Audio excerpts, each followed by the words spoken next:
আমার স্বর্ণের কলস দিব বলছে। এখন আমি বিশ্বাস করি যে প্রতারণা কিভাবে করে আমার সাথে এভাবে প্রতারণা করছে করিয়া আমার তো এগুলা নিছে, কিন্তু আমি বুঝি নাই কোনোদিনও যেন আমার লগে এরকম ব্যবহার করিয়া যেন এরকম করতো।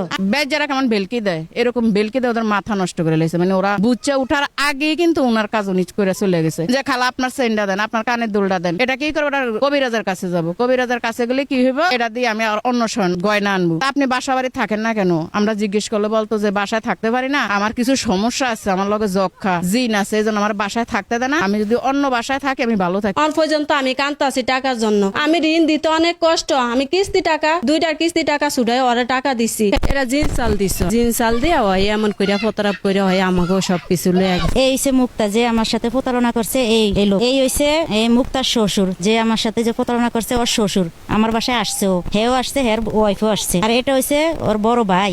আর এটা হইছে এই যে আমার সাথে প্রতারণা করছে, হেরা এই দুজনই আমার বাসায় ছিল। আমার সাথে প্রতারণা করছে যে আমার সবকিছু লোভ লালসা দেখায়, আমার চেন কানের জিনিস, এরপরে আরো এক জোড়া ছোট জিনিস, টাকা। পড়ার সময় আমি বলতাম ঘটনা কি এরা যায় না কেন, তখন অগরে যেভাবে বলছে যে খবরদার অগরে মানুষের কিছু বললো না, তাইলে তোমার ঘরে যে গুপ্ত ধন দেবো এগুলি দিতে পারো না। আমার মোবাইলে দেখাইছে তোমাকে এই শূন্য দিব, এটা দিব টাকা লাগবো, 5 লাখ গেলে এত টাকা তোমাকে শূন্য দিব। আমার মোবাইলে দেখায়, আমার পরিবার দেখায় আমার ঘরে প্রতারণার শিকারে পালাইছে। আমি অনেক টাকা দিলাম, টাকা দেওয়ার পরে 5 লাখ পর্যন্ত আমি টাকা দিছি। আমার বাসাতে আসিল 3 মাস, অগ বাসাতে আসিল 2 মাস।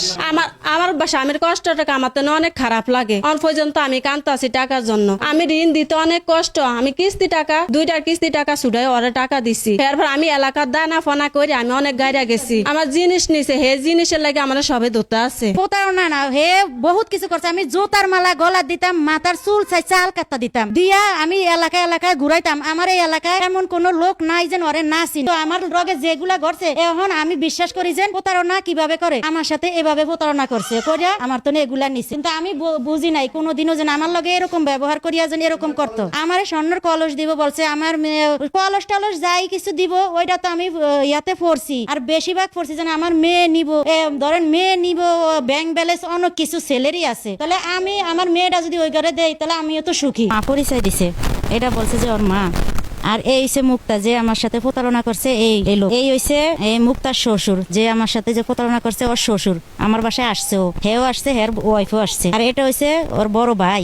আর এটা হইছে এই যে আমার সাথে প্রতারণা করছে, হেরা এই দুজনই আমার বাসায় ছিল, এই দুজনই ছিল আমার বাসায়। ওর নাম আলামিন। আর আমার মেয়ে নিব বলছে যে এইটা ছেলে দেখাইছে, যে এই ছেলের তো আমার মেয়ে দিব। জি না, আমি এখানের কাউকেই দেখি নাই, ফোনেই দেখছি, খালি এই ওনারে দেখছি আমার বাসায় আসছে তখন আমি দেখছি। আর ওনার ওয়াইফ সহকারে আমার বাসা অসুস্থর বান করে আমার কাছ থেকে নিচে একটা 10 আনা স্বর্ণের একটা গলার চেন নিছে, আর 8 আনা স্বর্ণের কানের দুল রাখা আমি নভেম্বর মাসে টাকা দিছি 50,000 টাকা। আর 6 আনা স্বর্ণের কানের জিনিস নিছে এক জোড়া, আর টাকা নিছে 10,000 টাকা ওর বাবার মারা গেছে আর কাফনের কাপড় কেনার জন্য। না, আমারে বলছে যে আমি এইগুলা আমি নেই, আমি এর সে ডাবল দিমু, আমি 2টা দিমু, এরকম করে যে কটা নিয়ে আমি এর সে ডাবল দিমু। আমি দিছি যে বেশিরভাগ বিশ্বাস করে দিছি যে আমার মেয়ে দেখছে, ওরা আমার মেয়ের সব রকমের কথাবার্তা চলছে, আমার মেয়ের নিব করে। পরে বুঝি যে যখন আমার বাসার তো ওরা আমার বাসায় 2 মাস থাকার পরে এগুলা নিয়ে যাওয়ার পরে আমারে এই রমজান ঈদ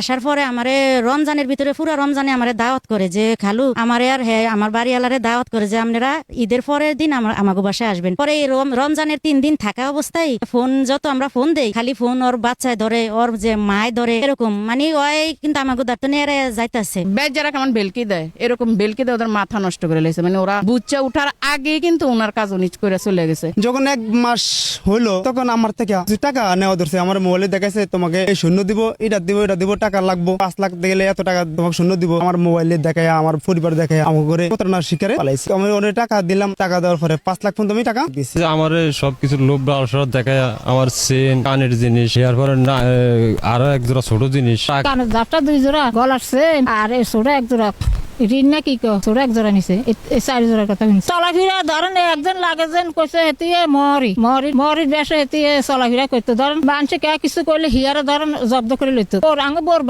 বাইর ভিতরে সার্কি দিব, সার্কি দেওয়ার লাই হেরা রাধা সিনাস একটা আনি দিছে, এই সিনাস আর সরপশন পার করছে। এই লোকটাকে দেখে আমার প্রথম থেকে একটু সন্দেহ হয়েছে। সন্দেহ হওয়ার পরে আমি তখন ইসমাইলের জিজ্ঞাসা করলাম উনি কে। তো ইসমাইল বলছে যে আমার ভাই ডাকছে, উনি আমার এই সব বোন সম্পর্ক। পরে এখন শুনি যে ইসমাইলের থেকে 20-30 লাখ টাকা টাকা নিছে, অগর থেকে অনেক টাকা পয়সা নিছে দিছে। সবসময় নন 5 নং ওয়ার্ডের প্রতারণাটা হইলো ইসমাইল ভাইয়ের বাসায় আর আনোয়ার ভাইয়ের বাসায়, এটা আমরা উপযুক্ত বিচার চাই। তাকে আমি খালা ডাকছি বুঝছেন, জি তার সাথে ভালো সম্পর্ক ছিল, কথা বুঝছেন। ভালো সম্পর্কর ভিতরে তার দেওর পুত আছে না, ওই যে ইসমাইলের নাম লইলেন, জি এ হচ্ছে তার দেওর পুত, বুঝছেন, কথা জি। বুঝছেন। আমরা ডাক্তার দেখাইছি বুঝছেন ভাইয়া, ভোলা জি। এই মহিলা ভালো ডাক্তার চিনে।